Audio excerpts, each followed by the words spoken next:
എരുമേലിയിൽ കുറി തൊടുന്നതിന് പണപ്പിരിവ് നടത്തുവാനുള്ള നീക്കത്തിൽ വിമർശനവുമായി ഹൈക്കോടതി. ഭക്തരെ ചൂഷണം ചെയ്യാൻ അനുവദിക്കില്ലെന്ന് ദേവസ്വം ബോർഡിനോട് ഡിവിഷൻ ബെഞ്ച്. അനധികൃതമായി ആരും ഭക്തരെ ചൂഷണം ചെയ്യാതിരിക്കാനാണ് കരാർ നൽകിയതെന്ന് ദേവസ്വം ബോർഡ്.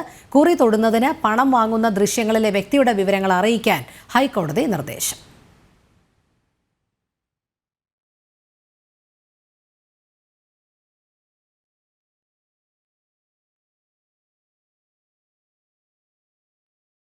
എരുമേലിയിൽ പേട്ടത്തുള്ളൽ കഴിഞ്ഞെത്തുന്ന അയ്യപ്പ ഭക്തരിൽ നിന്നും സിന്ദൂരവും ചന്ദനവും തൊടാൻ 10 രൂപ വെച്ച് ഈടാക്കി കരാർ ഏർപ്പെടുത്തിയ തിരുവിതാംകൂർ ദേവസ്വം ബോർഡ് നടപടിയെ കടുത്ത ഭാഷയിലാണ് ഹൈക്കോടതി വിമർശിച്ചത്.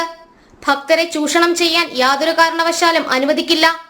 ദേവസ്വത്തിന് 7 ലക്ഷമാണ് ലഭിക്കുന്നതെങ്കിൽ കരാറുകാരന് കോടികളാകും ലഭിക്കുക. കടം വാങ്ങിയും മറ്റും അന്യസംസ്ഥാനങ്ങളിൽ നിന്നും എത്തുന്ന ഭക്തരുമുണ്ട്. ആരെയും ഭക്തരുടെ കയ്യിൽ നിന്നും പണം വാങ്ങാൻ അനുവദിക്കില്ലെന്നും കോടതി കടുപ്പിച്ചു പറഞ്ഞു. നിർബന്ധിച്ച് പണം വാങ്ങുന്നില്ലെന്നും അനധികൃതമായി ആരും ഭക്തരെ ചൂഷണം ചെയ്യാതിരിക്കാനാണ് കരാർ നൽകിയതെന്നും ദേവസ്വം ബോർഡ് കോടതിയിൽ വ്യക്തമാക്കി.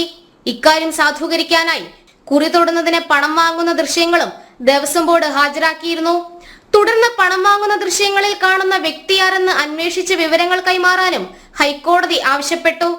എരുമേലിയിൽ കുറി തൊടാൻ പണപ്പിരിവ് ഏർപ്പെടുത്തിയ ദേവസ്വം ബോർഡിന്റെ കരാർ നടപടികൾ റദ്ദാക്കണമെന്നാവശ്യപ്പെട്ടുള്ള ഹർജിയിലാണ് ഹൈക്കോടതിയുടെ ഇടപെടൽ.